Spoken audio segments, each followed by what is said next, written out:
It's no doubt the type of news many Nigerians are happy to hear.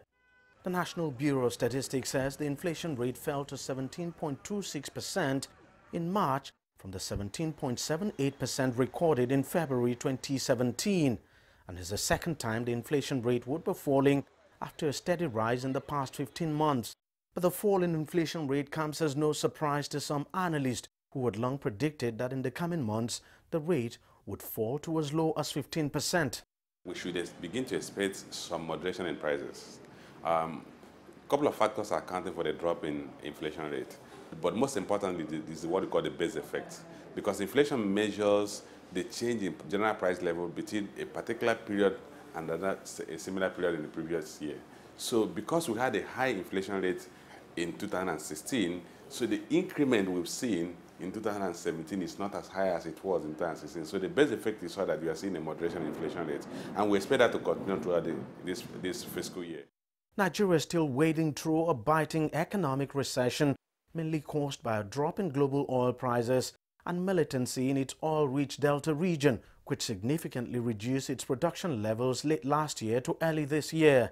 The government has repeatedly assured that the economy will come out of the recession this year. It recently launched an economic growth and recovery plan aimed at getting the country on the path of steady growth. So the question is, could the latest inflation figure mean the country is turning the corner? It doesn't exactly mean the economy is beginning to turn the corner. It means that the macroeconomic stability is being restored. The economy turning the corner means that you are seeing a GDP growth rate. Yes, other factors that will lead to recovery or to reversal of the decline we see in the GDP are also manifesting. But it's not solely because of inflation.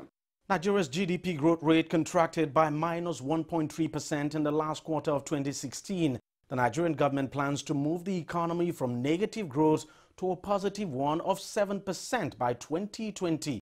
Now, some economists have called that overly ambitious, but with the price of oil trending upwards and the country's production levels growing as a result of some quiet in the Niger Delta, coupled with the government's diversification drive, Nigeria may just be able to at least come close to achieving its 2020 targets. Deji, Badmus, CGTN, Lagos, Nigeria.